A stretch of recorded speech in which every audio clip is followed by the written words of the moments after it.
અમદાવાદમાં યોજાનારી ભગવાન જગન્નાથની 149મી રથયાત્રાને લઈને પોલીસ તંત્ર દ્વારા તડામાર તૈયારીઓ શરૂ કરી દેવામાં આવી છે। ત્યારે રથયાત્રાના રૂટ પર સુરક્ષા વ્યવસ્થાની સમીક્ષા કરવા અને કાયદો વ્યવસ્થા જાળવી રાખવા માટે પોલીસે ઇલેક્ટ્રિક વાહનથી રથયાત્રાના રૂટ પર પેટ્રોલિંગ કર્યું હતું। આ પેટ્રોલિંગમાં જેસીપી, ડીસીપી, એસીપી સહિત 100થી પણ વધુ પોલીસ કર્મીઓ હાજર રહ્યા હતા।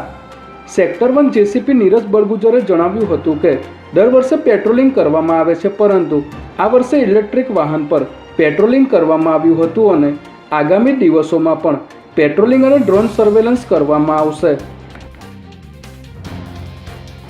અમદાવાદ ક્રાઇમ બ્રાન્ચે બાતમીના આધારે વસ્ત્રાલ રિંગ રોડ પર આવેલા વેદ આર્કેડ પાસેથી આસુરામ ભાદુ નામના યુવકને ઝડપી લઈ તેની પાસેથી 35 લાખની કિંમતનું એમડી ડ્રગ્સ કબજે કર્યું હતું। આરોપી આસુરામની કડક પૂછપરછ દરમિયાન સામે આવ્યું હતું કે તે રાજસ્થાનથી ડ્રગ્સ લાવીને અમદાવાદની કુરિયર એજન્સીઓ મારફતે બેંગલુરુ અને અન્ય રાજ્યોમાં પાર્સલ કરતો હતો અને તેણે બાપુનગરના શ્યામ શિખર કોમ્પ્લેક્સમાં આવેલી મારુતિ કુરિયર ઓફિસમાં વધુ 2 પાર્સલ બુક કરાવ્યા હોવાની કબૂલાત કરી હતી, જેના આધારે પોલીસે તાત્કાલિક ત્યાં દરોડો પાડીને આ બંને પાર્સલ રિકવર કર્યા હતા।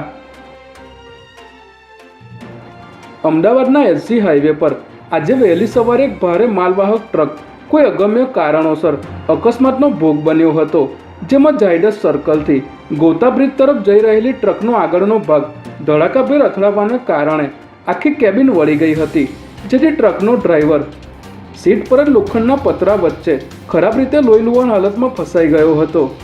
ઘટનાની જાણ થતાં ફાયર બ્રિગેડની ટીમ અહીં પહોંચી હતી અને ટ્રકનો કચડાયેલો દરવાજો કાપીને ડ્રાઈવરને સુરક્ષિત રીતે કેબિનમાંથી બહાર કાઢવામાં આવ્યો હતો।